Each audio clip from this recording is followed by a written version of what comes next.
Welcome to the Investing Podcast presented by Tusk Media. This is Outsider Trading, an audio and video deep dive into the people, places, and things that we find most interesting in the market.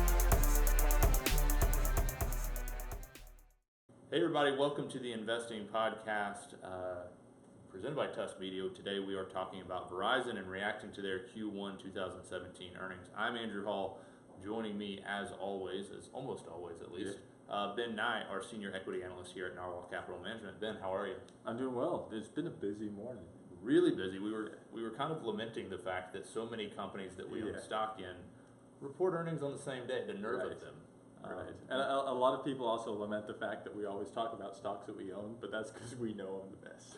we know them the best, and we also own a lot of stocks. Yeah. So there's during earnings season, there's a high likelihood that we're going to talk about the stocks that we know the best, and they happen to be the ones we own. So quick impressions on Verizon stock. At least last time I checked, was trading down just a little bit. Yeah. But what's the big theme? What's the big impression that you're getting from their earnings? So second half story is the big impression. It was a really bad first quarter.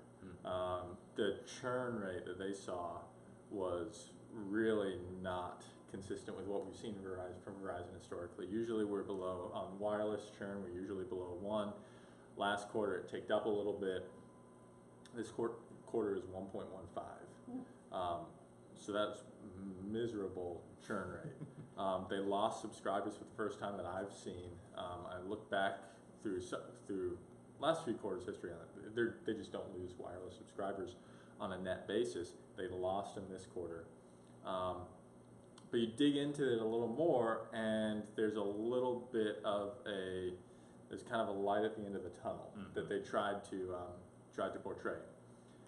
So second half of the quarter, so mid-February, when they announced the unlimited data plan, they saw that dry up, that churn rate dry up, revert back to norms, and they also saw that they actually had net adds over the balance of the quarter. So, I remember last quarter we were sitting, I think, in the other room talking about, why is Verizon going to the unlimited plan when during their quarterly results in the middle of January or whatever it was, they said there's no need to do it. Well, now we know why.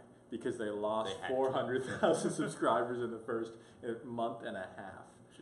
Which is staggering. And then they made some backup by the end of the quarter. So there is some promise going forward. And you mentioned kind of a second half story. It was a second half story for the quarter. Also kind of, I guess, a later in the year play, because they did reiterate a number of points in terms of guidance, which, you don't have to be a genius to see if, hey, they didn't change the year expectation and this was a disappointing quarter. They're making it up somewhere, and they have to do that in the coming quarters. Right. How did you feel about that reiteration? Does it make sense? How much truth do you find there? I mean, it's a little bit of a bold move. Anytime you see a company miss and reiterate, it puts a lot on management, I feel like. Yeah, a huge amount on management. Street's not buying it. Market's not buying it. Maybe call me gullible, but I'm kind of buying it. I really think that they are starting to just chip away at the reasons why you would move to T-Mobile or Sprint, and their strategy is becoming a little clear. It's still not crystal clear, but it's becoming clear. They're focused on densification. This fiber strategy, I think, makes sense. The content strategy, I still don't know what to think. I mean, even Verizon subscribers who I know, do any of them actually use Go90, this platform? And more to the point, do any of them use Yahoo or AOL? So that strategy is still a little bit unclear to me, but the densification is what they're investing in. They still have the superior network. It's from third parties. And if anything, that is improving. They're only using 50% of their spectrum, even with this unlimited data. So I think there's a lot to like of Verizon. Of course, the low valuation as well. So, but will they be able to hit these targets that now seem a bit ambitious after this miss?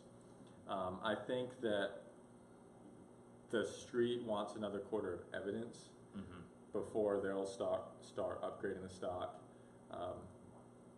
I'm early or wrong. Right. You can choose which adjective you prefer. But leave a comment and tell Ben that he's wrong.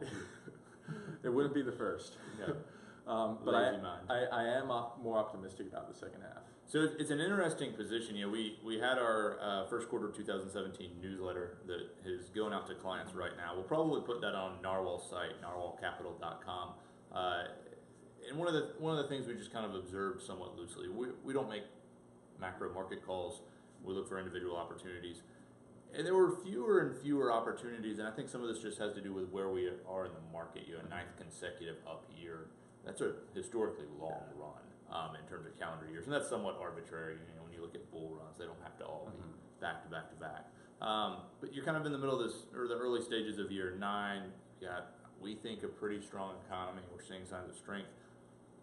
But it's harder and harder to find things that are just flat out undervalued. And so when you get something like Verizon, it does, like you said, we're either early or we're wrong. But it does seem like one of those companies that it seems pretty cheap. It seems like it's getting beat up on things like subscriber loss. I mean, that's the kind of thing that looks awful as a headline, especially for a company like Verizon. But it may be a thing where you can kind of dig into the story. If you trust management, if you believe it, we do think it's, you know, one of a handful of value stocks we've seen recently that we feel like, at least for our clients, is suitable to be held by most. You know, a lot of the stuff we've been finding lately, I feel like it's a little bit more risky. Not necessarily for the faint of heart, so to speak. We like to say that scared money don't make money. But Verizon's maybe a play, nice dividend as well. Yeah, you're pushing 5% on it. Yeah. So, any other thoughts on Verizon? No, I think we covered most of it. Also watch the average revenue per user. That's under pressure. Some of that pressure is due to lower overage fees as a result of the move to unlimited. That's probably going to stay another quarter, and then you kind of hit that because you also get new account access fees. So that hopes to switch and flip in the back half of the year, where the account access fees are now more than making up for the lack of overage fees. But yeah, I mean, you can't get too excited about this quarter. Need some more evidence, but it's cheap, and if you're willing to wait a little bit, I think it's a reasonable play. Very good. Thank you guys for being here. Hit subscribe no matter how you're absorbing this information, and we will talk to you soon. Tusk Media is a subsidiary of Narwhal Capital Management. Ratings and reviews of Tusk Media content are not to be construed as endorsements of opinions, analysis, or services offered by Tusk or its parent company. The opinions and predictions shared here are our professional beliefs at the time of publication. We are not under duress from any of the corporate entities mentioned. This is not a solicitation to take any particular action. Although we are investment advisors, this information should not be considered investment, legal, or tax advice. We strive to be as impartial, insightful, and accurate as possible. We base our opinions, analysis, and calculations on information we believe to be reliable, but we cannot guarantee its accuracy. We can, however, guarantee that our opinions will sometimes be flat out wrong due to a variety of factors. Employees and clients of Narwhal Capital Management may or may not hold positions in the securities detailed and may or may not hold these positions in the future. A full list of all securities purchased, sold, or held during the 12 months preceding the date of this publication can be provided upon request. Unless otherwise noted, all data accessed via MarketWatch or the Bloomberg terminal. Past performance does not guarantee future results. A copy of Narwhal's Form ADV is available at the SEC's website, www.advisorinfo.sec.gov, or from Narwhal upon written request.